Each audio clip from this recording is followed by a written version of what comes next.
सर्वसामान्यांच्या हक्काचा आवाज जागर जनस्थान। दिंडोरी तालुक्यातील आंबेदिंडोरी येथे केंद्र व राज्य शासनाचा संयुक्तरित्या साकार होणारा सौर ऊर्जा सोलर प्रकल्पाचे काम सुरू आहे। सौर पेटा बसवण्यासाठी स्टँड बनवण्यात आले होते।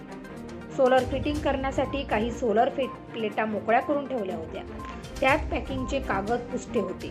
मात्र सोलर प्लेटा ठेवण्यासाठी मोकळ्या जागेचा वापर केल्याने उन्हाच्या अतिउष्णतेमुळे सोलर प्लेटांनी पेट घेतला आणि पॅकिंग प्लेटा असल्याने कागद व पुठ्ठ्याने पेट घेतल्याने भीषण आग लागली असून या आगीमुळे कोट्यवधी रुपयाचे नुकसान झाले। ही आग विझवण्यासाठी टँकर मागवण्यात आला होता। संबंधित प्रकल्पाचे अधिकारी घटनास्थळाकडे रवाना झाले आहेत। या नुकसानीत जबाबदार कोण असा सवाल सर्वसामान्य जनतेकडून आता विचारला जात आहे। जागर जनस्थानसाठी प्रतिनिधी अशोक निकम, दिंडोरी।